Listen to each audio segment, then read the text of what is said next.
Gentlemen, you're the elite, best of the best. We'll make you better. Everybody, welcome to our Top Gun podcast today. I got with me to my left here, my brother, Peter Escarcega. To the bottom left, I have Jake Fenske. And to my bottom right, I have Peter Busch. We all work together at Image Metrics, Faceware Technologies, and a lot of animation experience between all of us. But today, we're here to talk some Top Gun. And one of the reasons why we're going to talk about it is, for me, this is my favorite military film of all time. As a kid when it was released, my dad was in the Navy. And so, he was a big fan of it, and we watched it so many times. And that is one of the reasons why we liked it. And right away, even as a kid, I understood the style. Tony Scott left an impression with me as a kid, and I knew right away, whatever this guy did, I'm going to love it. So, gentlemen, let's get going. I will say, being your brother and watching this for the first time with our father at such a young age, it was quite awkward because there was a lot of inappropriate things in this movie for a 8 to 9 year old kid. Did you guys see it in the theater? Yeah, we saw it in the theater. This was the first movie that I saw an actual tongue kiss, and I was like, "What are they doing? What is going on?" Yeah, with your dad. That's super uncomfortable. But it was a silhouetted tongue kiss, so you just saw these things like touching, and you're like, "What is this?" And then you like look over at your dad, and he's like, "No, should I be watching this, Dad?" Yeah, and I don't think this is okay. Where are the jets? I feel bad for the first girl that I tried to do that with, Kelly McGillis. That style kissing, that didn't go well. But even like the lines that you didn't even understand, but you end up repeating over and over again, like "you live your life between your legs." Like I had no idea what that meant. Grab the stick, bro. Yeah. Or this gives me a hard on. Like I didn't know what that meant. I don't even think I had my first hard on when I watched this movie. I'm still waiting. Come on. Any day now. Come on. Wake up, Devin. Pete, no, yeah, I don't remember the first time I saw this movie. My first exposure was to the soundtrack. I remember my dad bought it like immediately after the movie came out, but I was still too young to see it. And I just remember listening to the soundtrack over and over and over again. Yeah, I think VHS. I don't think I saw it in the theater. I don't remember that. I would have been 5. Yeah. I just don't remember. I remember definitely watching it over and over again, like all the dogfighting sequences all the time and all that. My dad, all the time. Yeah, like this was like VHS. This was like one of like 5 movies that you just on a continuous loop that you would just watch over and over again. Yeah, and anytime it's on TV, you gotta stop and watch. You could like pick it up at any moment and just like still enjoy the hell out of it. Yeah. You were 5 when how old are you, Pete? Just turned 41. Born in 81. Yeah. 41? Came out in 86. So yeah, I definitely don't remember it in the theater. Yeah, come on. There's 2 O's in Goose, not 1. Just saying that. I don't know if I remember seeing it in theater myself. 86, you said it came out? Yeah, 1986. Yeah, so I was 9. Still hadn't had a hard on. Nice. That's good. Yeah, so this film came out in 1986. Obviously, like I mentioned before, directed by Tony Scott. This was his, I believe, like second major film right after Beverly Hills Cop. And it was written by Jim Cash and Jack Epps Jr. They wrote Dick Tracy and Turner and Hooch. And then Warren Scarn had written Beverly Hills Cop and went on to write Batman as well. So a pretty good writing team there. It's obviously starring Tom Cruise, Val Kilmer, and Kelly McGillis. And this film had a $15 million budget at the time.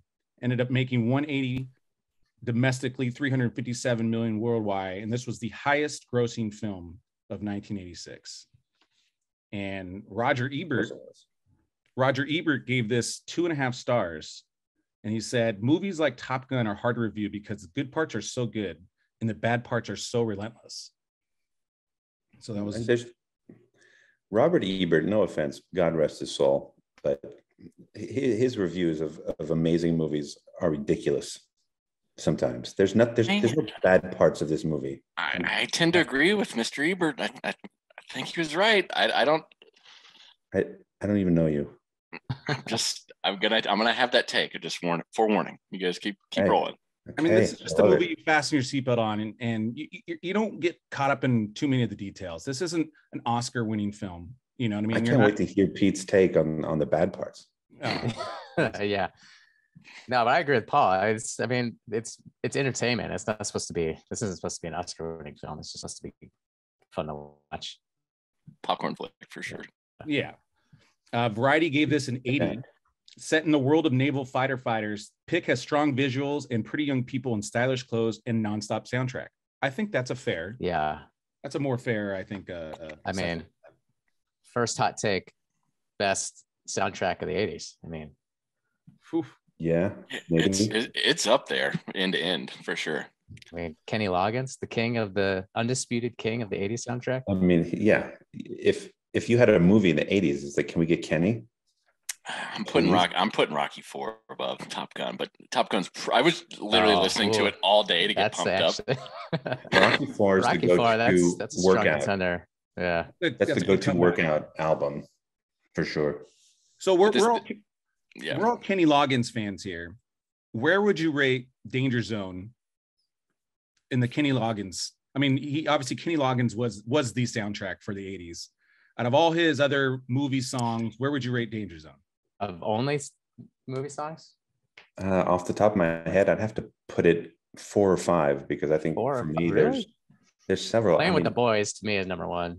Okay. Meet Me Halfway, I think for me is like right up there. That's a great song. Gets me every time. Going back to like Loggins and Messina, these songs, like by far my number 1 favorite song. But we're just talking about Footloose. Yeah, I'm Free.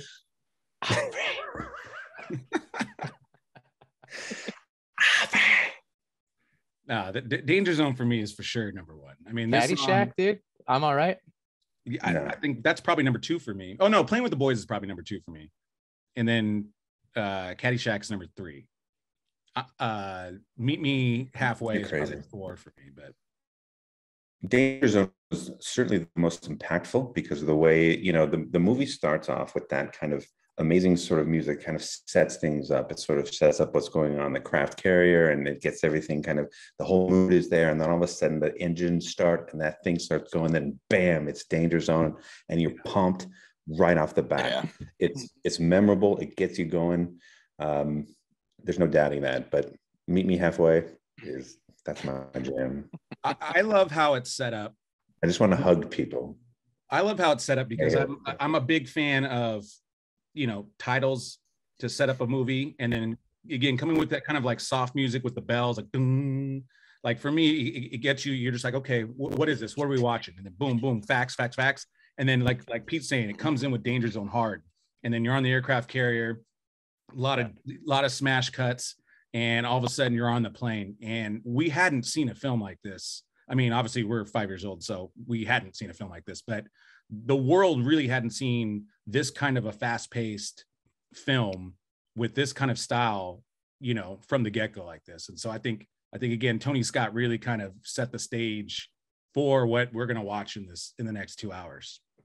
Yeah, I mean, it sucks you in from the start. Like, you want to be a fighter pilot from the first 2 minutes. You're just so pumped, and everybody that's involved, like the choreography that's going on the flight deck, like everybody's moves and pointing and go signs and all this hand signaling and all. There's this one dude that fist pumps. He's like, like the whole world. You've never seen this. The guy that does the kick. Yeah, and you're just drawn in and pumped. You don't even know any of the characters yet. Yeah. It's just the soundtrack, the visuals. Like, they killed it in the first 5 minutes. Oh yeah, 100%. That's a hot take, Pete. Can we skip to the negative parts? Well, I mean, look, does it Kelly McGillis? Oh, come on. That's a different section. We can. That's in the casting section, so we'll attack that. I have a question though. When you said at the very beginning, at the top of the show, that this is your number 1 military movie of all time, Like, Yeah. I've struggled with what that actually means. I was thinking the same thing too. What dictates a military movie? Because Braveheart, it's not is really like a war movie. Like, yeah, it's not a war movie. A war movie. Military meaning any movie where the military is involved. So like a Lone Survivor, 13 Hours. I don't even think this makes my top 10. If that's the definition, I don't think this is in my top 10. I was struggling with that. That's going to be great about the list. It's going to be some hot takes coming soon. Everyone's great list. Because that's a great list. And the reason why I rank this as mine, I mean, again, we'll go over that list later, but I mean, we can go over now too, if you wanted to talk about the top 5 military films. But the reason why for me, this is number 1 is it's very plain and simple. I've watched this movie more than any other movie that has a military involved in it. Yeah, this doesn't even rank in my top 5 military movies. And this is the movie that if I'm in jail and this is playing every day, like this is the movie. This is your last movie? No way. Wow, dude, some hot takes. You're going to be pounded on and you're watching Top Gun. Like you're up against Hunt for Red October, Crimson Tide, Schindler's List. Yeah, like Private Ryan, like on my last Glorious Bastards. Glory. Few Good Men. Like Few Good Men is a better Tom Cruise military movie by your definition. It's better acted. It's a better written film. I'm not talking necessarily a full on all the aesthetics. I'm talking entertaining. Like a movie I want to watch over and over and over again. Well, you got to define that then, because we just say best. Best means the best. That means everything. You define best how you want. The best film. The highest list I would put this on would be like classic films, like something like you got to watch it. It's like one of the first movies. If you start getting into movies, like I've already shown Cooper Top Gun more than, and there's plenty of others that he's needing to see, but you can watch this at a pretty young age and like be thoroughly entertained and impressed. Yeah. So you just proved my point. It's just a classic in my mind. But I don't put it in I wouldn't see this as a military film. I wouldn't even say it. I mean, it did a hell of a like recruiting job for the Navy. I'm not arguing that it has something to do with the military, but it's not that. Like, it's not a true story. The characters in it are okay. Like they don't go through this massive arc. You know, what's it actually about? It's about Maverick being a hotshot D-bag, and then all of a sudden he learns how to be a great teammate and love a chick. So it's like after his friend dies, which is literally every 80s movie. It has nothing to do with. It's super predictable. Like status quo is that he's a great teammate. Whoa. Did you know Goose was going to die? No, but I didn't really care about it. If you know storytelling, you know that somebody's going to die. Somebody's going to die towards the end. And the good money would say that his best pal in the world. Yeah. Who else is going to die? I think today, Kelly McGillis was going to die, unfortunately. In '86, you weren't knocking off Goose. That was pretty revolutionary. In '86, I think today I agree with you 100%. I'm super curious what Maverick's going to be, and how they're going to sort of take this genre and do a rinse and repeat. And how much are they going to go like? I don't think honor the classic, or are they going to just go in its own path and. I think from what I've seen so far, they're almost doing the Creed thing where it's Goose's son and Maverick's the hotshot instructor. And so we'll see what happens. And of course he doesn't trust Maverick, and you killed my dad, and they're gonna have to get over that. And you're laughing already, but it's gonna be I already want to see it, so I'm not doing any research on it. I'm doing literally none. I just want to go visually, and like the action and the sequences are next level. Like I'm seeing it in IMAX. Like it's got to be on the biggest screen possible. Do you have looking at these screens right now? I got my tickets 5:00 Friday. Like same. IMAX. It's like I was the first one. Like when you pick your seat, entirely blank. Like pick any seat you want. I bought this like when they like pre-order. I'm seeing it next Tuesday. I'm seeing it a week from today. Yeah, I could have gone Tuesday, but I was like, nah, I'm gonna go Friday. Yeah, but I mean, it's getting a 97% on Rotten Tomatoes right now. Yeah, so which is like the director is the director from Only the Brave. So I don't know if you guys saw that film, but I really enjoyed that film. What is it? The fire one? Yeah. Oh yeah, that one was good. Yeah, that was good. So he's a good director. So I trust he's going to do a very good job with that. All right, so let's go to Only the Brave. I mean, you really did feel like you were inside of that environment. Smoke jumper. Yeah. Yeah, you felt like you were a part of that team, and yeah, he's good. Well, that makes me even more excited. Yeah, no, it should be a great film. Definitely looking forward to it. All right, let's go to our first category. I'm going to skip the facts for right now. We'll do that a little bit later. But let's go to who do you think, and the Oscar goes to. So this is the category. Who do you think, this can go to a cast or a crew member who performed the best. Now, I believe the film did win editing and sound design, an actual Oscar. I should have wrote that down in my notes, didn't. But who do you think, we'll start with you, Peter Escarcega. Who do you think won this film? I would have to go with whoever was the music supervisor of this movie. Whoever had to put together the songs on this soundtrack deserves an Oscar, because they put together something that was next level and it was incredible. I don't care about the acting. I don't care about the story. I mean, you put together that soundtrack and you get an Oscar in my book. Jake, my Oscar goes to James Tolkien for best performance, because he's amazing, and he just pulls off the best, like superior. Yeah, you asshole, you're lucky to be here. Thank you, sir. I was thinking about this today when I was doing my prep work, and I'm going to give the same Oscar to best editor. The dogfighting sequences, like, yeah, if you simply because it is classic film editing, right? They're literally splicing film to do those dogfighting sequences. It's pre-digital, and however they shot that, like, they just had a bunch of footage all over the place, because it's definitely, you can start to see some holes in how they edited it together. Like, they had limited angles and stuff, but it's still like the dogfighting was so well edited. Yeah, and I think those were some of the most like exciting sequences. And like, one of the things I definitely remember as a kid is there was some stat out there that they had only fired one missile when they were filming it, and they filmed it from so many different angles that the Navy was like, hey, wait a minute, you obviously fired more than that. And like, if you watch all the different, knowing that, like, watch it again, every time you see a missile fired, you're like, oh, it's the same one, but it's slightly different. And like, yeah, but the editing then I thought was like, it just made the whole thing came together. Yeah, absolutely. That was Chris Levinson. You're not wrong. I forget the other editor.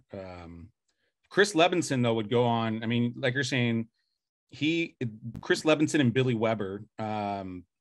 Levinson would go on to edit Crimson Tide, bunch of better military film, which is Tony Scott. Yeah, better military film. Pearl Harbor, Gone in 60 Seconds, Enemy of the State, Armageddon, Con Air. Pearl Harbor, not a better military film. Not a better military movie. Days of Thunder. So yeah, he would obviously. From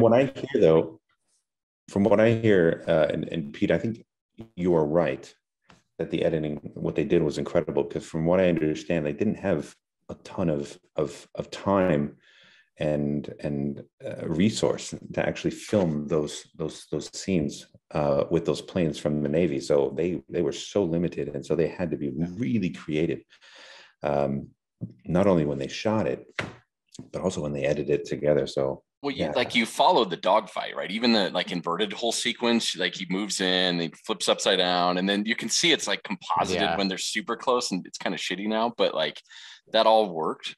And like, you could trace when they were chasing Cougar and he's flying in behind him, and like, you could follow along, like, chaotic like, dogfight, Yeah, you still have a good idea of like spatially where like everybody is. Yeah, how good they cut it. Yeah, the Navy. Pete, I'm changing my vote. I'm saying editing too. Yeah, Pete wins. Pete convinced me. I mean, as much as the Navy charged, the Navy charged Paramount Pictures $1.8 million to film this film. Use all their planes. Like a bargain, right? Such a huge recruiting tool. Like, I think that's a huge bargain. I think it's huge. So my Oscar would go to Tony Scott, because again, I think the hiring of Levinson, the hiring of the cinematographer, like I said, just the style that Tony Scott would go on to.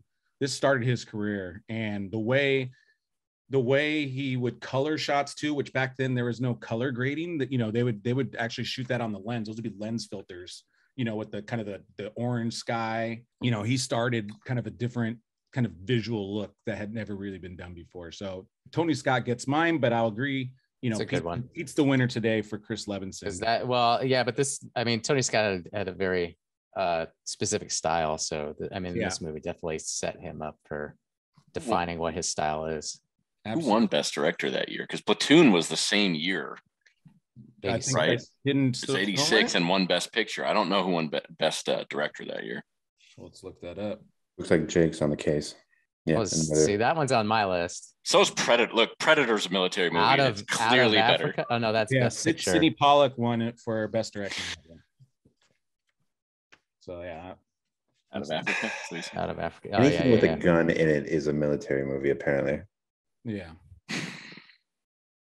Thank you, Pete. Look, you guys don't like my categories, okay? I do like your categories.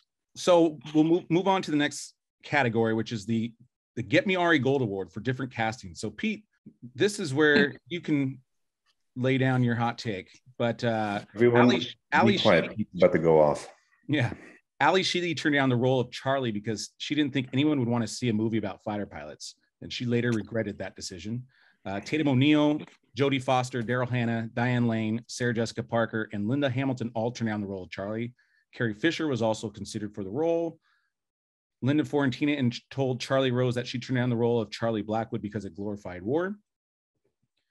So, Pete Busch, we'll start with you. Just on Charlie, what was your thoughts?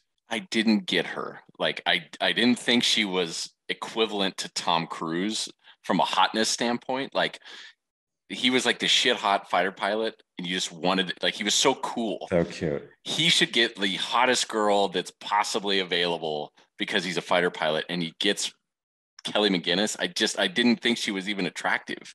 And then she didn't appear in anything else. I'm like, okay, who missed on that one? And then I look at that list. So I looked up everybody that you had in that list, and what do they look like in 1986? Because you had to play the flight instructor part. Yeah. Right. And some of those I just don't think. Linda Hamilton a little bit, like I'm thinking Terminator 2, which is a few years later, but she kind of had that rugged. You're thinking Terminator. But yeah, she's not even close to attractive. So no, I'm not saying just from the flight instructor part, but Jodie Foster out of that entire list would have had my vote. Okay. Really? Wow, that's a hot take. That's my hot take. I mean, for me, mine's Diane Lane. Yeah, 100% Diane Lane. Diane Lane was the hottest, and she's still the hottest at 97 years old. She's still the hottest woman I've ever seen. Yeah, but you got to think about the character though, because the character is based on a real person, and she's supposedly like 6 feet tall and blonde, and her call sign was legs. That's what I read on Google. Right. That's cool. I didn't know that. And I think if you have a character that's like that's in that kind of environment where you're in basically boys club, you have to have some presence. You have to have, and like, I think the taller you are physically, you just represent, that kind of presence, right? Yeah. So like, I think that you have that Kelly McGillis fills that role very well. Whereas I think that you have someone like Foster, Sarah Jessica Parker, they don't have that same. Yeah, they don't have the presence. But they're all taller than Tom Cruise. So it would have. Yeah, but that bar is really think about how many scenes where you actually see them standing and facing each other. And she's always on like the apple box. Yeah, he's up on the apple box. They're lying in bed. They're sitting on the patio. They're touching tongues in the silhouette. She's bending over, like putting on lipstick in the bathroom or whatever. Yeah, they avoid those shots. She's my least favorite. I just didn't root for her as somebody prettier. Like, I just didn't get it. You definitely give me another perspective I did not consider. Yeah, to win. Awesome. Well, I also said Diane Lane. No. Reasons. Yeah, he had the reason. Just Diane Lane. Spitting out a name doesn't get you a W. Come on, she's the cutest out of all of them. She was my runner-up, to be fair. Oh, that is fair. So I'll take that as a win. Thank you. What about you, Paul? Next, I agreed with you guys, Diane Lane. Okay, but I agree ultimately with Jake's premise, though. You nailed everything in terms of what they were looking for, and I agree. A lot of those names would not handle that. I don't know how tall Diane Lane is. I don't think she's very tall, so that could possibly be an issue. But she would be my choice if I threw out the height part. Yeah, but you just do that Lord of the Rings thing when you put a box over in the distance, but then you film Tom Cruise way back here, Right. Yeah. So they call it forced perspective. yeah, you do that forced perspective thing, and all of a sudden she's like 9 feet tall. It's like, oh my gosh, Charlie is like an elf when they have Pharaoh. This is like the Hobbit. Yeah. So let's move on to Viper. So for Viper, John Voight was considered, Louis Gossett Jr., and John Voight. That's the only ones I see on my list. John Voight would have been great. I think Louis Gossett Jr. would have been. He ended up obviously playing. Which one came out first? Iron Eagle. Both 86. Iron Eagle came out first. I think Iron Eagle came out right after this. Well, did it come out first or second? Came out second. Came out second. Okay. Yeah. It either came out first or right after. No, Louis Gossett Jr. was more like the mentor. Like he definitely played that part way better. Yeah. As a character, like as that character. I don't know. I don't see John Boyd as Viper. I don't know. I just can't see it. No, I'm terrible. I think they casted that perfectly. Tom Skerritt. I just don't see it. Killed it. Okay, moving on to Maverick. So for Maverick, there was John Travolta, Matthew Modine, Patrick Swayze, Emilio Estevez, Nicolas Cage, John Cusack, Matthew Broderick, Sean Penn, Michael J. Fox, Scott Baio, Tom Hanks, Charlie Sheen, Jim Carrey, Rob Lowe, Kevin Bacon. I don't know how accurate this is, but how can Jim Carrey be accurate? Like, what was he even doing in '86? He was in Canada, an American fighter pilot. It's like any of those Charlie's guys data on the MiG. Do any of those guys? Swayze. I think Swayze could have. I could have seen it out of that list, or maybe a Rob Lowe or Downey Jr. That was my short list. What would Michael J. Fox sound like if he took this role? Oh, Goose. Come on. We just gotta go. We gotta go to our plane over here. I'll hit the brakes. He'll fly right by. He'll fly right by us there. The worst. All right. I don't. For me, Charlie Sheen. Dude, I was thinking the same thing. Like Charlie Sheen, Sean Penn, or RDJ for me, because they got to have some edge to them. Yeah. And how good he did in Major League, like he can do that. And Hot Shots was so good. It's so good. Yeah, apparently he was too young for the role, but it really, I mean, if he's over 18 at this point. He was like, I think he was 21 or something.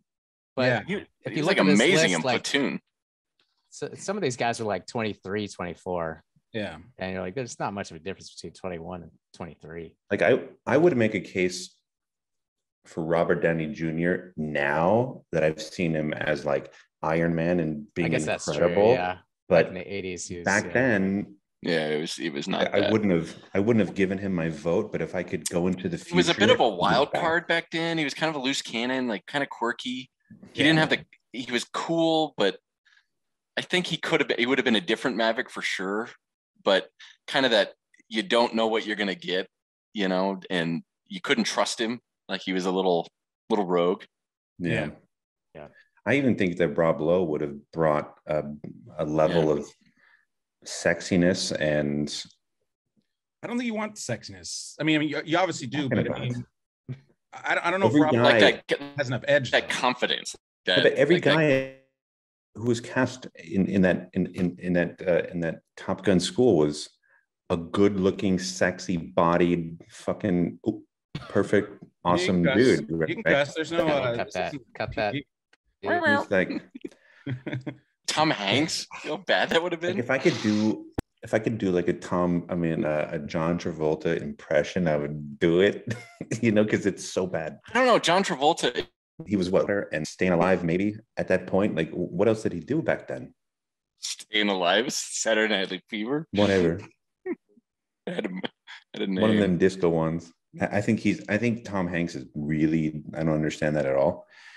But Nicolas Cage, even I mean, ultimately, I think Tom Cruise is probably the right choice. Even in hindsight, I think he was the right guy, because I don't think Charlie Sheen would be the only other guy I'd be really, really super passionate about. I think Patrick Swayze could have made it work too, but besides that, none of these other guys would be to see that. So the next category is it's not your fault. The most powerful scene that gets you emotional. And that's named after, of course, from the Good Will Hunting scene. It's not your fault. Not you, man. Not you, man. Not you. So Jake Fenske, we'll start with you. What did you? It's for me. It's the opening credits. I mean, it gets you pumped up. Yeah. It's like it just ramps up the music, and then all of a sudden it hits danger zone and the jets fire. It's like there's nothing like it, man. Yeah. The photography is good. That total dude concurrent. fist pumping and kicking his legs and all the hand signals. It's just so good. Peter Busch? Same. Yeah. Like we watched, we rented out a room on an aircraft carrier in San Diego and watched Top Gun on an aircraft carrier. And that opening scene is just so like moving, because you remember that feeling as a kid. Like you were so pumped up and like wanting to like be a fighter pilot. And at least for me as a kid, like everybody had a favorite jet, because you had the F-16, F-14, F-18, and the F-14 was like my favorite jet before the movie. So I felt like it was a movie about my favorite jet. And like, that's the first thing you see is like the afterburners going and jets taking off this aircraft. Like I'm so pumped, like easily the most emotional scene. And then it sort of peters out as an energy. Yeah. I really hate that verb, to peter out. You know, why did our parents name us Peter? To gradually get smaller and smaller until you finally disappear. That's what our name means, dude. Yeah, in some context. Also means Brock. Oh, to peter out. Oh, fuck yourself. Peter out. You can't. Sore subject. Dude, it's such a sore subject. Yeah. It just makes me so mad. So I went a little different route than you guys, just to be different. But mine is at the end when, you know, Maverick disengages from the fight and then he re-engages, just like the kind of the music change right there. And, you know, they got the kind of, God damn it, Maverick. yeah. And the crowd, and, you know, you just hear Merlin in the background, just chewing him out. Like, come on, what are you doing, Maverick? Come on. And then just the shift in music, like that always gives me kind of chills when I watch. There's that moment with Iceman where they're like, oh, Maverick disengaged. He's like, I knew it. Yeah. Like, he's all like, I told you. Such a dick. I told you. He is. By the way, so I was listening to it with the subtitles on. You know what I never knew this entire time? I thought this entire time Iceman was asking if Maverick was really the best pilot.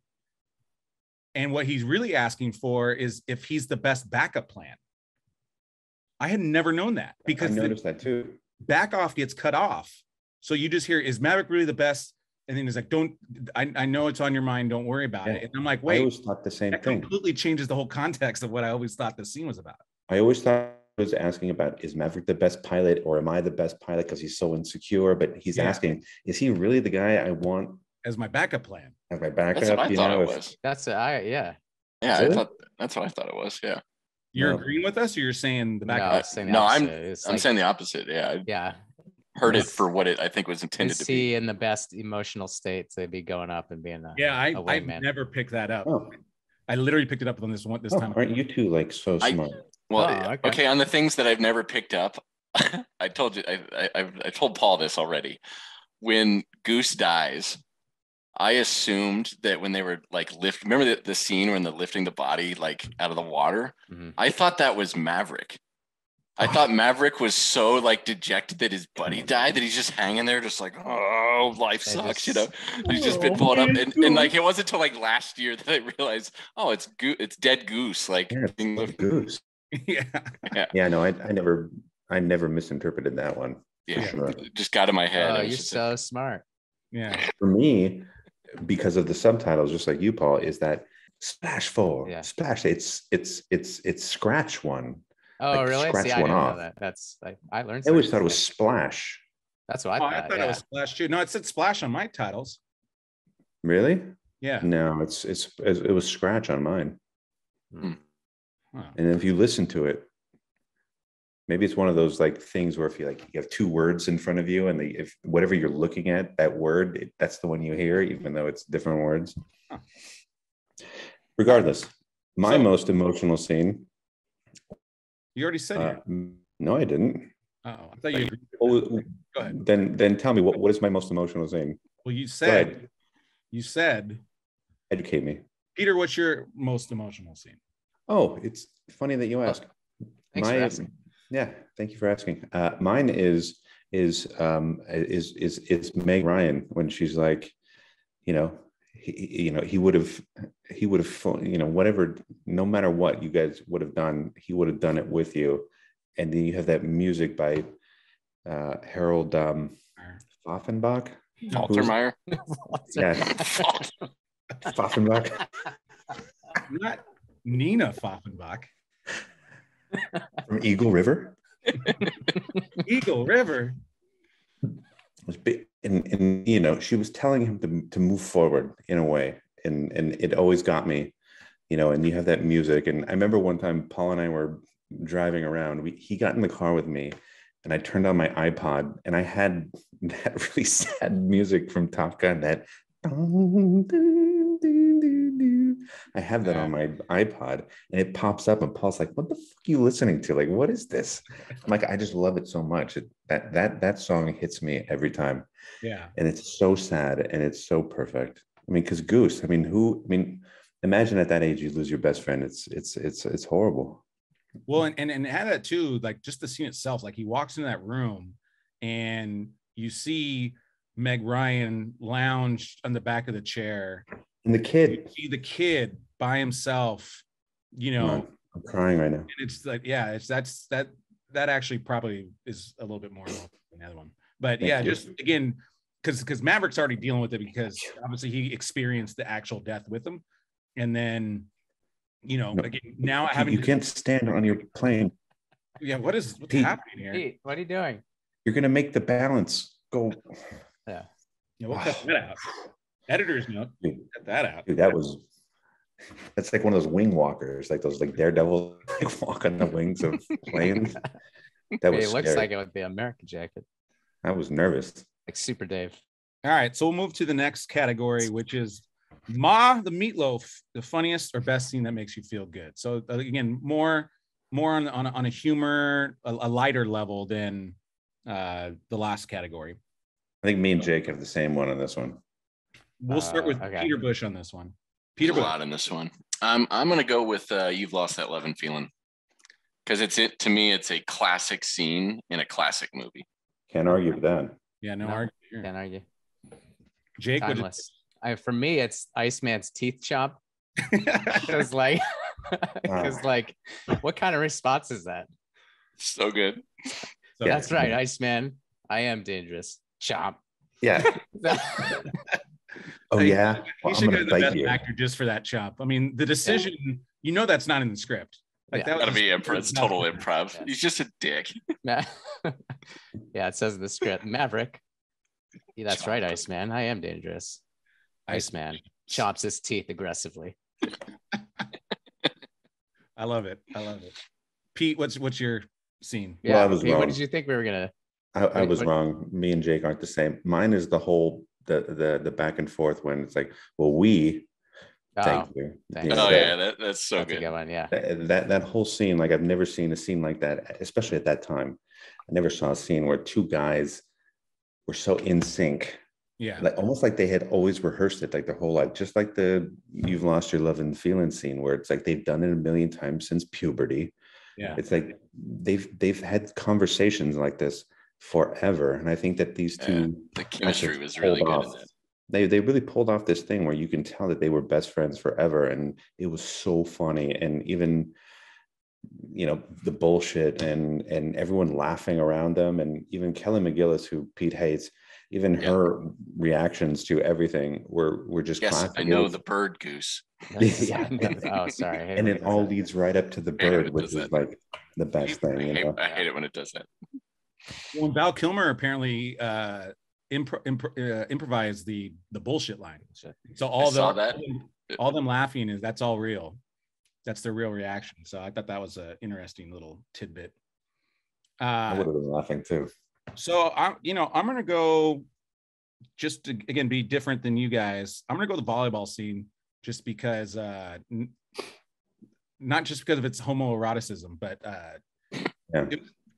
it for me, just as an athlete, I think I just love the competitiveness between these two guys. And this is where you can really, it's one thing to compete in the fighter jets, but it's also another realm to compete in sports, and this is another just realm to kind of show off the testosterone. To cut that entire sequence out. That's what I'm talking about, the weak parts of this film. That was one of them. Like, I seriously I fast forwarded through this part when I was a kid. Oh no, I did not care at all about volleyball and these fighter jet pilots playing volleyball. Where are the jets? Where are the girls? I was high-fiving my friends, like, doing that high five like the whole time. I mean, I just love the machismo of it, but it's kind of weird that your guideline for this topic was a best scene that makes you feel good, and it's the scene where all the guys are shirtless and oily and sweaty, and what I did find odd, touching each other, and is all the outfits that these guys are wearing. I mean, Tom Cruise is in jeans. They're not wearing, which no one in the history of mankind has ever played volleyball in jeans, especially in San Diego. And the rest of them, they're all wearing like pants, and San Diego never gets really that cold. So there's no way you're playing. None of them are wearing. The only guy that's wearing like board shorts or swim trunks is Goose. The rest of them are Slider's got like sweats on. Like that. Yeah, but if like Tom Cruise wearing jean shorts, he just doesn't look as cool. When you're playing in jeans, it's like shorts on. Oh, he should have done jean shorts. No, it would have like killed the scene. It's already killed. It's already a dumb scene anyway. Yeah. If he's wearing jorts, you're just like, okay, I don't like Maverick at all. If you lose the scene, then you lose playing with the boys. And then that would just be a travesty. I agree. And that just takes the soundtrack down about 25%. 100% on that. That's Jake just won this argument right here. Boom. Bat flip. All right. So next category is line, please. This can be a throwaway joke or an underrated line in the film, but ultimately, you can give a couple if you need a couple. But what are your best quotes from this? And we'll start with Peter Escarcega. Oh, well, I have two. Two things that you're such an overachiever. I know. I have two because I always I always exceed expectations. Yeah. So anybody out there who's hiring, I always go above and beyond my job performance. You know what I mean? Whatever's asked of me, I always go that next level. Good job, Pete. Number one for me is I want some butts. Like when he just screams out, I want some butts. It was one of those things that I always said forever and ever. It was just the funniest line for me. And the other one was one that Pete just texted the other day to me, which was Slider, you stink. Watch it again. I was wrong. It was one sniff. It's one sniff. It's one sniff. I was wrong. Yeah. I'd love that because I would walk up to people at school and go, hey Jake, stink. You just do that all day. Yeah. Those are my two. Awesome. Fenske, let's go with you next. I also have two. And I know they're both from James Tolkien in that first scene that he's in, when he says, "And you asshole, you're lucky to be here." Thank you, sir. That is a great line. Yeah. His delivery is just absolutely perfect. And Goose's reaction is amazing. Yeah. It's like a parent when a kid like talks back and you just like, you snap and you're like, and you just like, you jump up and you're like, you asshole. Yeah. What the fuck did you just say? It's like, yeah, you're chewing out one of your kids and then you see your other kid laughing in the background and you're just like, you start chewing out the other kid. Oh my God. The other kid's like, I didn't do anything. Yeah, I didn't do anything. Don't look at me. And then my other one is same scene, but at the end when he says, "Gentlemen, good luck, gentlemen." Yeah. Because it's weird that he says "gentlemen" twice. Yeah. Gets their attention. Yeah. All right. And then the look he gives when he puts the cigar back in his mouth, he's just giving him this stare down. He's amazing. It's a classic. Hey, Jake. Good luck, Jake.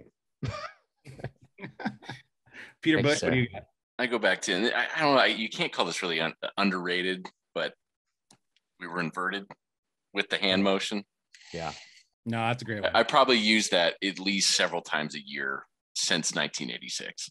For sure.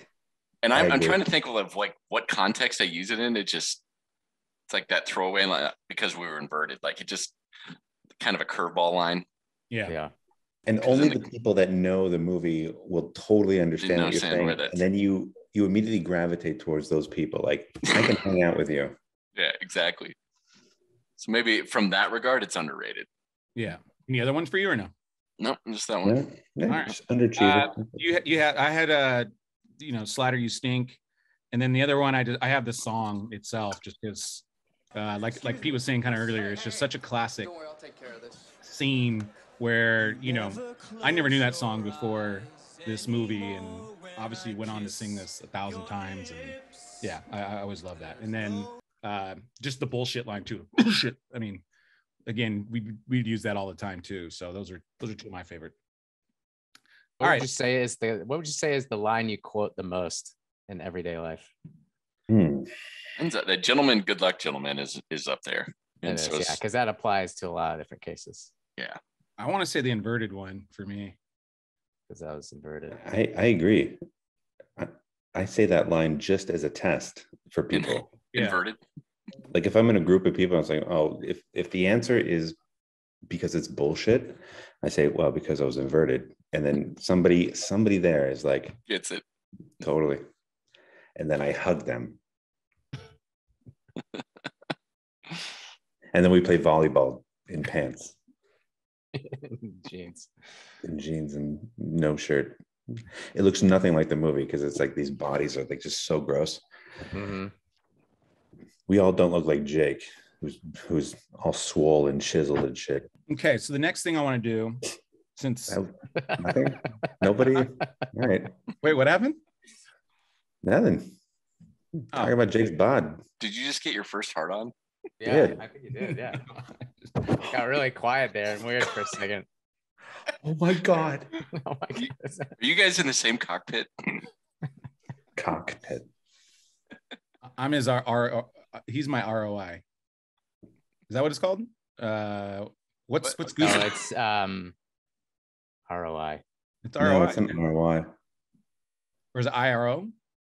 Oh, it's radar information officer, isn't it? Yeah, Rio.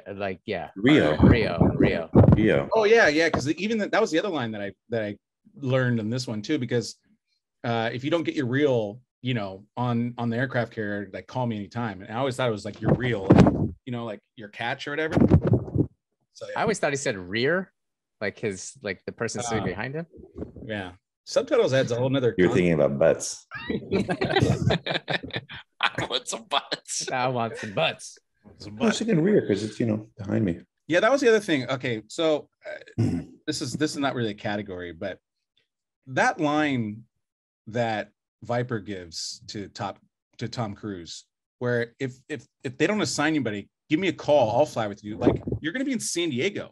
How in the world can you possibly help me out if I'm in the Indian Ocean? Yeah, there's some logistics challenges with the entire film. Right, Paul, it's not the perfect movie. Yeah. Thank you. I mean, wasn't supposed to win any Oscars, Paul. No, I know. That one just stood out to me just because, that was just a different thing. All right. Jets are fast too. Well, why don't we just jump into this next category, which is the director's chair. And I know we're going to start with Pete Busch because we know he's going to come in with some hot takes here. So let's start with Pete Busch. What would you change about the film, or what are things that you can easily do with this film to make it better? So I've already established. I'd cut out the volleyball scene. I'd replace it. That's probably what's coming. Kelly McGinnis gets recast. I wouldn't change a whole lot about it, to be honest, as a story arc and everything. I think you probably could have expanded on Iceman a little bit more. Put a little more context. He's pretty monotone the entire film. He sort of comes around at the end, but he's just sort of a dick the entire time. Yeah, the whole time. Yeah. A little backstory. No, I agree. He's like always like sneaking around the corner, just being a dick.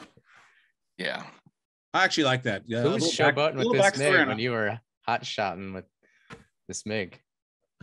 He's theoretically the antagonist, right? Like, he's kind of that antagonist. Yeah, but it's a little forced. Yeah. because there's like, when they're in the sauna or whatever, it's like, whose side are you on? Man, like they're all on the same, like you just don't buy it. Give me some more backstories where, I don't know. No, I agree. Actually, that's a really good point. That's a really good point. I agree. If they would have just, he can't just be information at all. Well, why are you such a dick? Why do you hate him so much? Yeah. Because he slid in the cougar spot? Yeah, exactly. There's not enough there. Yeah. And I think you can solve it with a few lines. I don't think that's a good call. Yeah, we'll go Jake. What do you have? I think they could lose the scene where Maverick's like cornering Charlie in the bathroom. I think that's like the attempted rape. Yeah, that scene nowadays just wouldn't fly. Yeah, pun intended. Yeah. No pun. But it's a little creepy. Oh, fun fact about that scene never mind.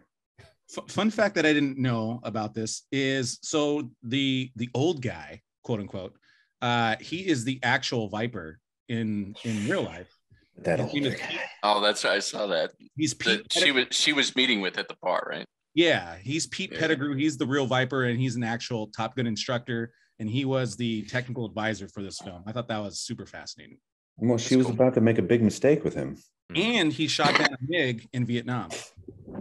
Huh. So I thought that was pretty cool. Yeah, the other thing is I never understood why Maverick throws Goose's dog tags at the end. Like, I get that he's like moving. It's like he's moving on, but like, why would you do that? I mean, you always want to. If one of you guys died in a plane, can't you move on in your mind? Yeah. Yeah, don't throw my dog tags. That kind of sucks. Like, he could have gave it to my wife. Or the kid. Yeah, the kid, yeah.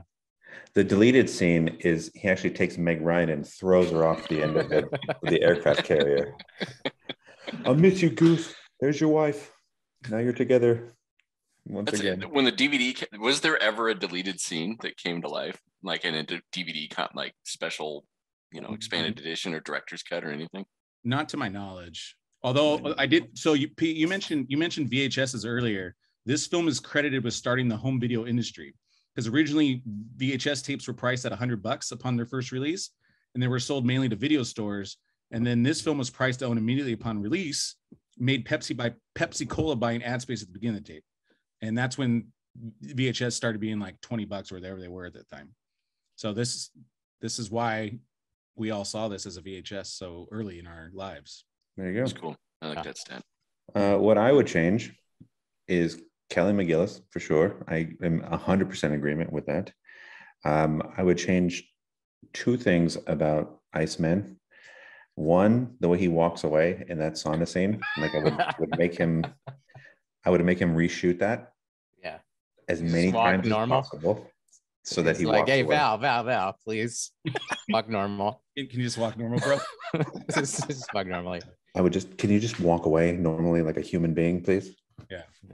And then I would also change the way he, like, when he's apologizing for Goose, like, what is he smelling during that scene? Like, I'm sorry about Goose. Sorry. He was a good man. What are you smelling? Like, what are you doing? Don't like Val at all. Well, his smelling is like, I mean, it's his fault. Goose is dead. He's smelling Slider. Yeah. It's like that he couldn't just say, "I'm sorry for killing your friends." Yeah. I'm sorry for not. That one doesn't roll off the tongue. Yeah. No, but I loved Val Kilmer so much in this, and then after this movie, I loved him so much as an actor. And then recently, I tried watching that documentary about him, and I got 5 minutes into it, and I had to turn it off. Like, it was the most horrible thing I ever saw, and I didn't even want to know what happened. I don't even want to know.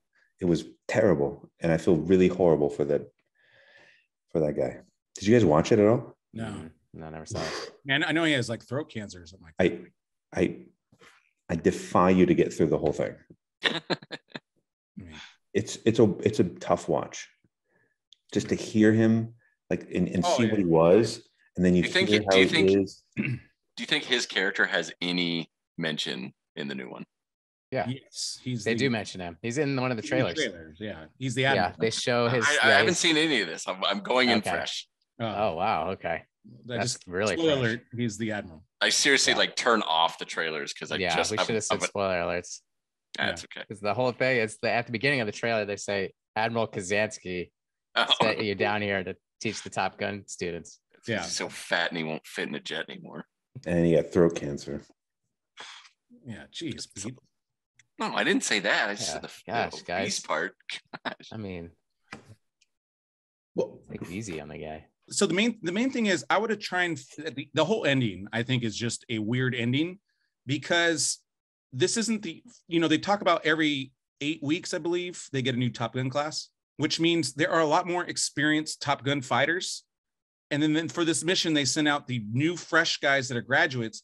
And then Tom Cruise hasn't showed up in like forever. And all of a sudden it's like, here, you're getting an assignment. It's like, maybe he should get a practice flight in before he goes to battle. I don't know. That stuff. That's what I spent. This goes back to me the Roger Ebert comment. Like there was some really weak points on the story development there. Yeah, just the end. Yeah. I think like the entire U.S. military is contingent on Maverick getting his shit together. Like, well, I think you could fix it pretty fairly easy. Don't have them assign people out of graduation. Have them 6 months later. Like I think it's a kind of an easy solve. I don't know why they had to make that scene at the graduation.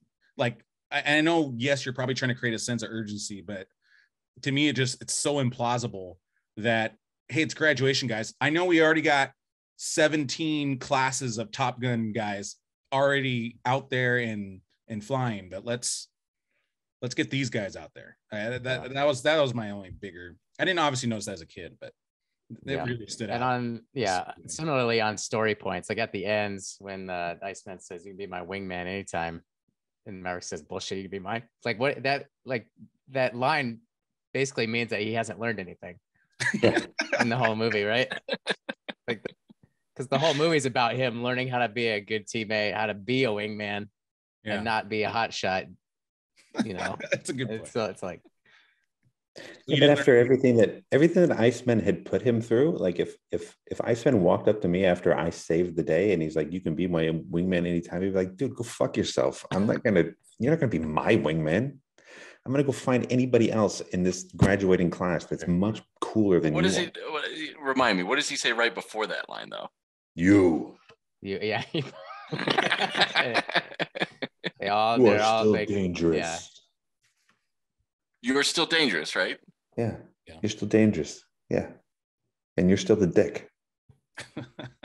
Does Tom Cruise want to be known as, like, Maverick wants to be known as dangerous? Like, he doesn't want to lose that stigma. I don't know. But I mean, I guess it wouldn't be in his character to say anything different, right? In either of their characters. Like, in either of their characters. Which is like, so what actually happens in this movie? They go kill some MiGs. They go kill some Ruskies and we move on. Like, it's... Yeah. It's really great how we've figured out that we've really learned nothing right from this movie at all. It's just a sweaty man movie. God. Have you guys ever seen that? It's like somebody like recut the trailer or recut the whole movie and made it like a man love story. It's pretty good. Yeah. Oh, it's the best. All right, so moving on, we got our final three things. I would have certainly watched that movie more. So this is the controversial topic. I want your top 5 list of best military films. Yeah, please restate your definition because... Well, just tell me what you have. To me, it's any film that involves the American military was really what I was going. American military. Yeah. American military? Yeah, or what do you want, the Russian military? Come on. So I'll go ahead and start. That way you guys can change your list if you want to. My number 5. It's pretty bold considering the company you're in. But my number 5 is American Sniper / Platoon. Wait, what? We're doing slashes? You can't do slash. Then just add 6. Yeah. I slashed. I just slashed it. Okay. My number 4 is Saving Private Ryan. And I actually just watched that the other day, and obviously that's a great film. Now, how I'm defining these two are just movies I love to watch, as opposed to necessarily like that's just kind of how I define it. Number 3 for me is Lone Survivor with Mark Wahlberg. I love that film. Number 2 is Top Gun. And then my number 1 is Crimson Tide. Wow. So we'll go to Pete Busch. Pete Busch, what are your top 5 American military films? Well, okay. American. Actually, come back to me. I got to rank them. I wrote them down, but I got to rank them. So you can't do like, I guess you couldn't have like Dunkirk on here or like. I mean, you could put Dunkirk on here. Well, I would go get a pen right now, but I would afraid I would fall out of my plane.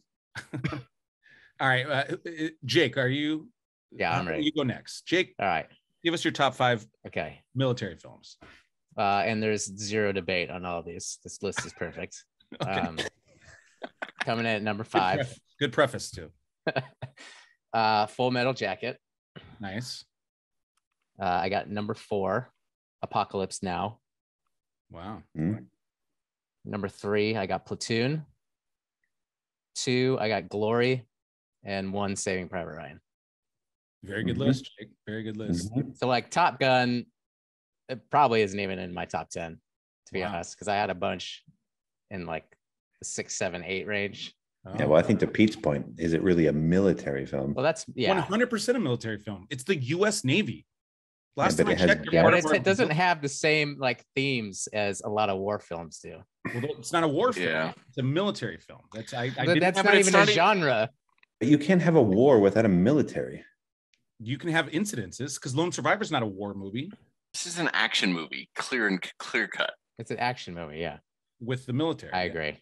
Okay, it's closer to Die Hard than it is to Saving Private Ryan. That is on a scale of Die Hard to Saving Private Ryan. It's closer to Die Hard for sure. Yeah, because that's a real scale. Just established it. It's obviously a scale. Jeez. Okay. All right, top 5 for me. Coming in or at like, 5. Hey, how about this? How about like Stripes? Sorry. No, it's fine. Stripes from Saving Private Ryan. Stripes. Oh, that's a good one. Damn it. Where's a pen? Because like Stripes is the military, but it's not really a war film. Yeah, no, that would absolutely qualify. But it's technically a comedy. It doesn't matter if it's in the military or not. It's just a comedy. It is a comedy. It's a different genre. All right. Well, so yeah, I don't even know. Yeah, I'm going to say I don't think Top Gun is maybe in my top 15 at like 15. Like it's pretty far down because there's a lot of way better films. I got Black Hawk Down. I got Black Hawk Down at 5. Black Hawk. Saving Private Ryan at 4. Few Good Men at 3. Predator at 2. And Hunt for Red October at 1. Like, okay. Can we, it's the same argument though, A Few Good Men. It's a military. It's a lawyer film. That's why I kept it broad. I kept it broad military. Well, there'll be military ones category. This one I specifically just kept it military because that would. I mean, it's the only thing that would tie Predator and Few Good Men together is that they're both about the military. Like, so, yeah. Peter Escarcega, what do you got?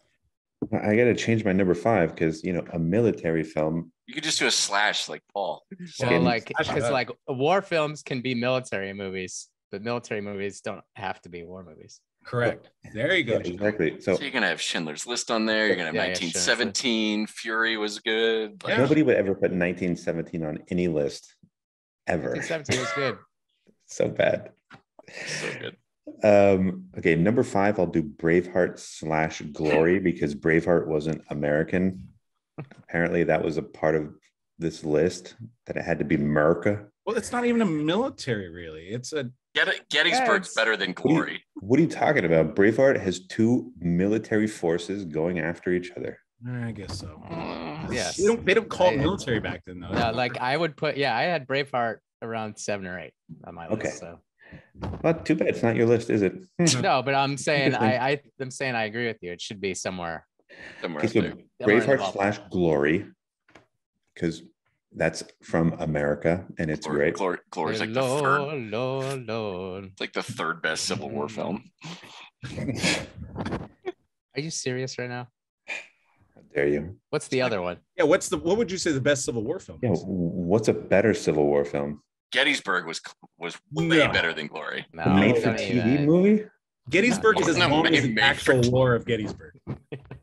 This is The brother longest versus movie ever. brother made for TV movie. No, I agree. Glory is the best.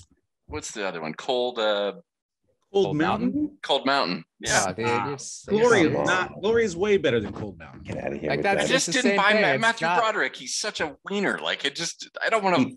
But that's, Stand up that's and the whole jump point. out of that jet. Maybe I need to watch it again, but it's so far down my list. It's probably not in the top 100. Oh Come my on, God. Denzel's so good in that movie. Yeah. Yeah, he won an Oscar for that. You don't even notice Matthew Broderick because of how good Denzel and Morgan Freeman are in that movie. You don't even care I agree. about And Ferris. And the director's excellent in that too. Your mom's excellent. Must miss. Very excellent. Two thumbs down. Number 4, because I don't know what the fuck to put. I put Hurt Locker. All right. That Hurt Locker is good. It's good. It's okay. I thought it was different. I thought it was a different style of war movie or military movie. I thought it was a different approach on how you approach war. And in this time period, what is war? And that approach was What is something it I'd good never for, you seen mean? before. I thought it was good. Number 3, I got Inglourious Bastards. Okay. I thought that was Christopher Waltz is so good in that. Yeah. so good. And he's not even American. Go figure, right? And then number 2, Saving Private Ryan. And that would have been my number 1 if I knew that it had to be about America. So my number 1, Because we live in America, just FYI. That's Well, where this okay, podcast but- takes place. best military films versus best American military films. It's 2 different things. I didn't realize it was gonna be such a hot topic. My number 1 military movie or set in a wartime kind of movie is The Pianist. I thought, even though I don't like the director, I think he's horrible. Snooze fest. I think that movie is fucking awesome. So good. It's good. Number 1. Wow. I mean, Number overstated. one. by Ryan. Yeah, that's Number 1. Wow, that's a bold take right there. Bold. Yeah. It's not even about America. Wow. The Real Top Gun School imposes a $5 fine on any staff member that quotes the film. I thought that was pretty cool. Dude, I'll be Jake, we would be ass poor. bastard. Yeah, there's no way I could go Top Gun without bringing like a few $1,000 to just Just I bank just it. got paid. Guess who's quoting some shit tonight? Anthony Edwards, the only actor that didn't vomit in the fighter jets. during the whole movie, we never see or hear Goose's actual name. Do you guys know what Goose's name is? It's on the side of the jet. You see it on the side of the jet. It's in my notes, I think, actually. Nick Bradshaw. Yeah, I was gonna say it's Bradshaw. I didn't know. Is it really? Mhm. Yeah. I would have never guessed that in a million years. Yeah. It's a good did you know? I had like a pop quiz, that I did. Pop quiz, I hot thought it shot. was cool. But that would have been a perfect one. Darn it. Other fun fact: no one had ever buzzed the Jake. tower at Miramar before. So even though that was such a big scene in the movie, I was surprised by that. yeah, I mean, I guess was- if you're actually in the military, you got to be responsible. So yeah. that makes sense. But This I this thought that was like a thing. When I saw the Yeah. movie, I thought it was I assume that was a thing. Yeah. yeah. this sounds like the Pete Busch maneuver here. But for the opening of the film, director Tony Scott wanted to shoot the aircraft taking off and landing on the aircraft carrier backlit by the sun. And the captain had changed the course of the ship. And when Tony Scott asked if they can do it again, he was told it would cost the ship $25,000. So Tony Scott wrote a check for $25,000 right there and said, turn it around. That's baller status, man. Yeah, and I read right after they said the check probably bounced. Yeah, yeah, exactly. It's even more amazing. Oh, I'm sorry. 25,000? Yeah. One second. So the last two, apparently they changed beginning because the Navy obviously wanted to protect their image, but apparently Cougar was supposed to crash in the beginning and die. Or no, I'm sorry. You're supposed Yeah. to crash on landing. No, he was supposed to crash and die. And the Navy didn't want, especially because Goose was going to die later. They didn't want like all these people dying because obviously they were still trying to use this as a recruiting tool. So they ultimately changed it to Yeah, join the Navy. You're gonna die. yeah. I thought that was pretty fascinating. And then The other part, which is I think that was a good change, though. I think, having him purposefully turning his wings, I think, meant more. Because you also have Goose dying at the end, so like having starting with the death and having Goose dying, it would have lessened Goose's. Yeah. But it also sets some sort of a tone with Maverick and Goose, like they aren't the best, and they actually have to overcome something. It's like, look, Cougar lost it, turned his wings. You guys are number one now. Yeah. Which means you guys weren't number one. So you guys actually have to prove that you're better than what we obviously think you are, which is number two. Yeah, no, I agree with that. And then the other one, and they actually say this in the beginning of the film, but Viper explains that Top Gun was established because the kill ratio went from 12-1 in Korea to 4-1 in Vietnam. And he says the reason was because U.S. pilots became too reliant on missiles and lost their dogfighting skills. But then Top Gun is supposed to fix that ultimately by teaching dogfighting skills. But in the climax of the movie, three U.S. jets take on 6 MiGs. U.S. loses 1. Maverick and Ice splash 4 MiGs. That's a 4-1 ratio. And all the MiGs were shot down by missiles. And I'm just like, when I read that, I'm just like, yeah, that's kind of a major flaw because, that's the whole kind of point of the movie is teach dogfighting skills. What are your guys' thoughts on that? Yeah. And even during I don't know. I think that's like digging into the weeds in an action film. And to me, it didn't matter. I'm watching dogfighting and jets explode. Like, to me, blowing up with a missile is so much more of a big scene because it just explodes into nothing. Sure. So you don't even think that there was a dude in that, that he died. Because if you just shoot up the tail and he crashes in the water, like it's so like anticlimactic. Yeah, but they do. Yeah, you're right. I agree with Pete. But they do also show them shooting with the guns, though, right? Well, the enemy shot them. Yeah, they get shot, right? They get shot. Yeah, but they don't ever really use their guns that much. So that was my only point was they never used their guns. Guns versus missiles, though. You don't have time to think up there. You think you're dead. One of the things whatever you can. That always bothered me was, they show they'd cut to the shot where you could see the sight and it was like, dee, dee, dee, dee, dee, oh yeah. I got tone, and it was like the MiG knew that he like had tone, but I'm like, did the jets communicate that they know that they're about to be shot? Like as soon as he had tone and he had him on lock, like how would the other jet even know that? I think you have a sensor on your plane when you've been targeted. I think that's how would you ever know that? Like, I don't buy that that's the thing. Because then why would you ever want your enemy to know that I'm targeting you? You're just gonna kill him. It's like a reverse radar. Like you can sense that someone's radaring on you. That's why they call it radar lock. Yeah. They've locked the radar. Yeah. I'm not buying it. Oh, so one last thing, and this would have been buy actual real stuff. This would have been part of my fix to the ending, but so the final combat scenes were inspired by 2 real-life incidences: the capture of the U.S. Navy spy ship USS Pueblo by North Korea in 1968, and the 1980s Gulf of Sidra engagements, where F-14 Tomcats downed 4 Libyan MiGs in air-to-air combat. So remember in the mission, they were talking about like how it's part of like a rescue mission. I feel like that too, like they could have made it a bigger mission, I feel, instead of just kind of like you're supposed to provide air support, but we never actually see the rescue mission. I don't know. I think that would could have been a nice little touch. You didn't have to do too much on it, but just kind of maybe set the stakes a little bit higher so that we knew what's looking. Yeah. Just a thought. Yeah, I agree. All right.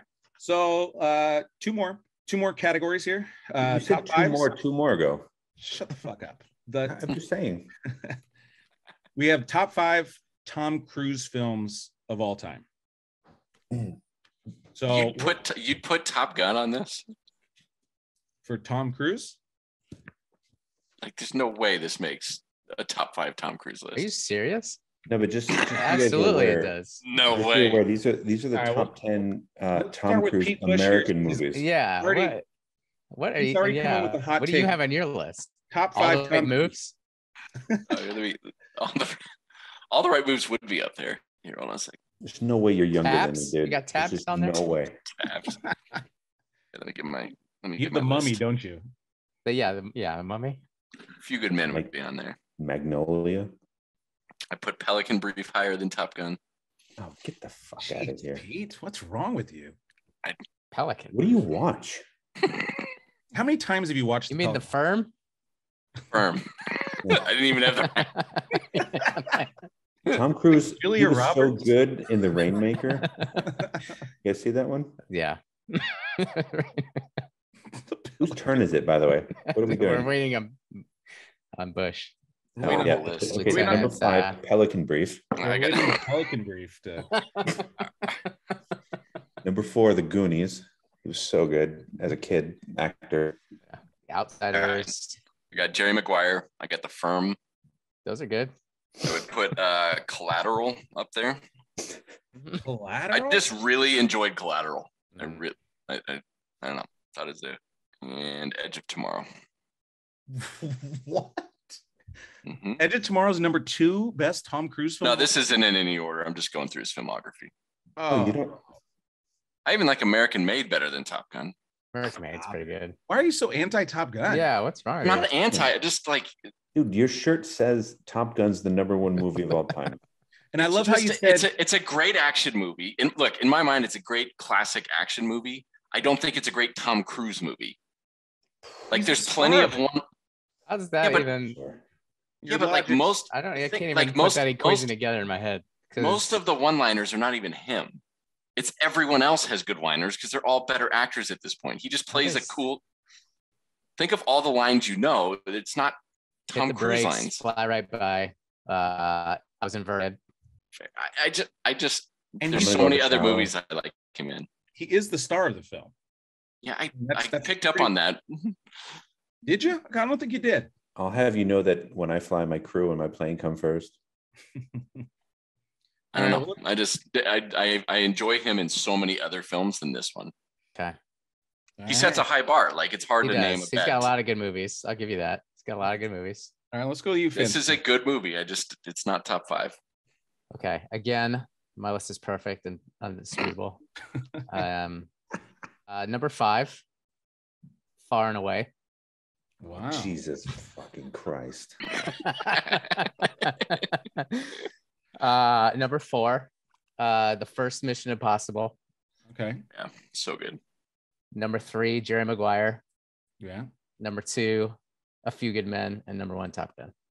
Nice. Jake, I like your list. So far, you're beating Pete for sure. I mean, but there's like Far and Away almost got you thrown out of this. No, I hear you, because there's like I had probably 3 or 4 other movies that could have fit into that slot. But you want to be controversial. I get it. Yeah. All right. Yeah. Peter Escarcega. Jake Controversy Fenske is his name. That's my call sign. It's not Turbo. Mine's not. I'm kind of with Pete on a couple of them. Oh no. All of them. Number 5, I just put Missions. Like, yeah, that's fine. Give me any Mission Impossible movie, I'll watch it, and cool. It's number 5 on the list. Number 4, I put Collateral because I love that movie. Wow. I thought it was a different role for him. I thought he was, I don't know. Different role? I saw something different in him when he did that role. It was something unique to him, which I enjoyed. He had like a gray wig on and he had a suit. Like, he still was holding a gun, shooting guys and kicking guys' asses. So down on Collateral. Oh man, I mean, he comes into the picture as a very easygoing, my least favorite relatable character who lures Jamie Foxx into this kind of mission, and then he turns into this ruthless fucking guy that will do anything in his power to kill him. He takes this role and whatever. Go fuck yourselves. Yeah. Number 3, I put Edge of Tomorrow because I love that film. I thought it was incredible. I thought he was funny. I thought each time you flash back and he wakes up, he had a different funny reaction to him starting a new day over and over again. And oh my God, I have to do this, this, and this. I thought it was hilarious. And I thought he was really good. Number 2, I got Minority Report. And number 1, Top Gun. Boom, son. So you didn't even have A Few Good Men on there? No, Few Good Nuts. I didn't either. So, okay. Wow. You guys are going to rip up mine. Disappointing. That's super disappointing. That's like A Few Good Men and Jerry Maguire are like, yeah, oh my God. So my number 5 is The Last Samurai. Oh. See, and that was one I was tempted to put a 5. No, you can't have The Last Samurai be a white guy. I didn't even finish it. It was so awful. You can't have The Last Samurai be a white guy. Thank you, But he's a Civil War whole general. point. Yeah, that's It doesn't matter if he's a Civil War general. He's not Japanese. Anyways, Edward Zwick's one of my favorite directors. I love that film. So you can go fuck yourself, Pete, on that one. Number 4 is Minority Report. I'm up there with you, Pete, on that. I just really like that film. It's just super entertaining. Number 3, Jerry Maguire. Number 2, The Mission Impossibles. Number 1, Top Gun. And then my honorable mention, guys, and I think this is actually, his best role is Tropic Thunder. Tropic Thunder was amazing. Was so awesome. He just, obviously the role is not big enough for me to include it in my list, but I think that's literally maybe his greatest. Yeah, I agree. That's a reason why I didn't include it either, is because it's just it's one of my favorite characters. Yeah, he was awesome in that. All right, last category is Tony Scott. What are your top 5 Tony Scott films? And we'll start with Peter Escarcega first. Number 5, Enemy of the State. Mm-hmm. Number 4, Spy Game. Oh, okay. Number 3, Top Gun. Mm-hmm. Number 2, True Romance.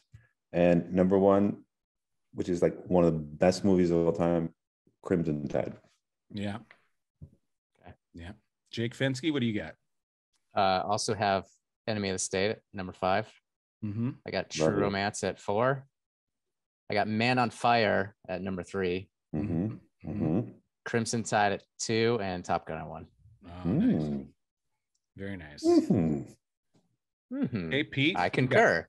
Pelican Brief number 5. Yep. I got Gettysburg number 4. Yeah, don't get me started. Enemy of the State 5. Okay. Beverly Hills Cop 2, 4. Nice. Spy Game 3. Top Gun 2. Crimson Tide 1. Nice. So it looks like Where's the love for Man on Fire? Man on Fire was amazing. I like Deja Vu. That was fun. Yeah, I got Man on Fire is my number 5. Enemy of the State is my number 4. Beverly Hills Cop 2 is number 3. Top Gun's number 2. Crimson Tide's 1. And honestly, those are a flip of a coin for me. Those are my 2. Top Gun and Crimson Tide are really 2 of my favorite films. So awesome. Crimson Tide is so good. It is. So guys, out of this, is there any other films, people that love Top Gun, what would you recommend other people to watch if they loved this film? Anything off the top of your head? I got a couple. I can start if you want. Well, obviously you got the new Top Gun coming out May 27th. So watch that. Firebirds, which is Firebirds. Dude, really? Yeah, because that's it's Top Gun with helicopters. Dude, that was like It's not Top Gun with helicopters. That was maybe what the poster. That's what the poster told you. That was the B movie of the era. Like, why would you say that? What about Iron Eagle? Ladies and gentlemen, don't go see Firebirds. Iron Eagle, I'd never bought this. It's like Ralph Macchio in a fighter jet. Like, it's just fucking wormy. Isn't that Tommy Lee Jones? I don't even know who the kid was. I don't know. He just put on his Walkman, like flies an F-16. Like, it's just not believable. You have to watch Iron Eagle for sure, just because it's fun and it has jets in it, and Louis Gossett Jr. was cool. Yeah. Don't see the sequels, just see the first one. It's fun. If you like Top Gun. Yeah. Well, awesome, guys. I want to thank you guys. The only one last I'll say is Hot Shots. There's so many great scenes that parallel Top Gun. So good. So good. That's the winner of the recommendation award right there. Yeah. That's the best one. Go see Hot Shots after this. Well done, Pete Busch. And Jake Fenske and Paul Escarcega. Yes. Thank you guys for joining us. I had a blast. And we'll see you next time. Yeah. Thank you, fellas. Thank you. Signing off.